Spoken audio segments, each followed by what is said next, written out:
नहमदुहु व नुसल्ली अला रसूलिहिल करीम। आज अल-फलाह मस्जिद में आलमी तंजीम तहफ़्फ़ुज़ मुक़द्दस औराक़ के दोस्त मोहम्मद यूनुस शाह हमारे पास तशरीफ़ लाए और हमने उनसे गुजारिश की, वो वैसे भी चूँकि ये अज़ीम काम कर रहे हैं कि जो औराक़ मुक़द्दसा हैं, जो बोसीदा हो जाते हैं, उन्हें ले जाते हैं और उनको फिर महफूज करते हैं।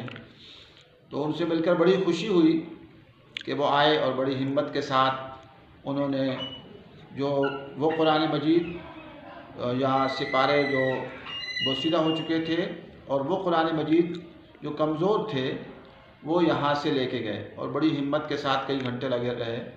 अल्लाह ताला इनको जज़ाए खैर दे। एक गुजारिश ये की जाती है, पैनाफ्लेक्स के ज़रिए से जो मुख्तलिफ़ किस्म के दीनी इज्तिमाआत के इश्तिहार लगते हैं, तो उसके बारे में गुजारिश यूनुस साहब भी कर रहे थे कि हम देखते हैं कि वो बाद औक़ात लगा तो देते हैं लेकिन उसके बाद उतारते नहीं हैं। उसका नतीजा ये होता है कि हवाओं के ज़रिए से वो फिर उखड़ जाते हैं और उसके बाद मुख्तलिफ़ गंदे मकामात पर वो पड़े हुए होते हैं।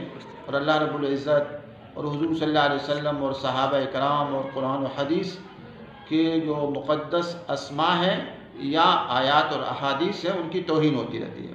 तो इसलिए गुजारिश है कि जब आप पैनाफ्लेक्स के ज़रिए से मुख्तलिफ़ इश्तिहारात लगाएँ तो जहाँ लगाने का अहतमाम करें वहाँ इल्तिमास व इल्तिजा है कि वहाँ उसको उतारने का भी अहतमाम करें।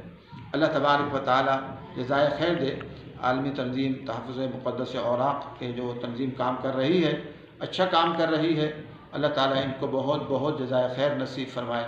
व आखिरु दावाना अल्हम्दुलिल्लाहि रब्बिल आलमीन।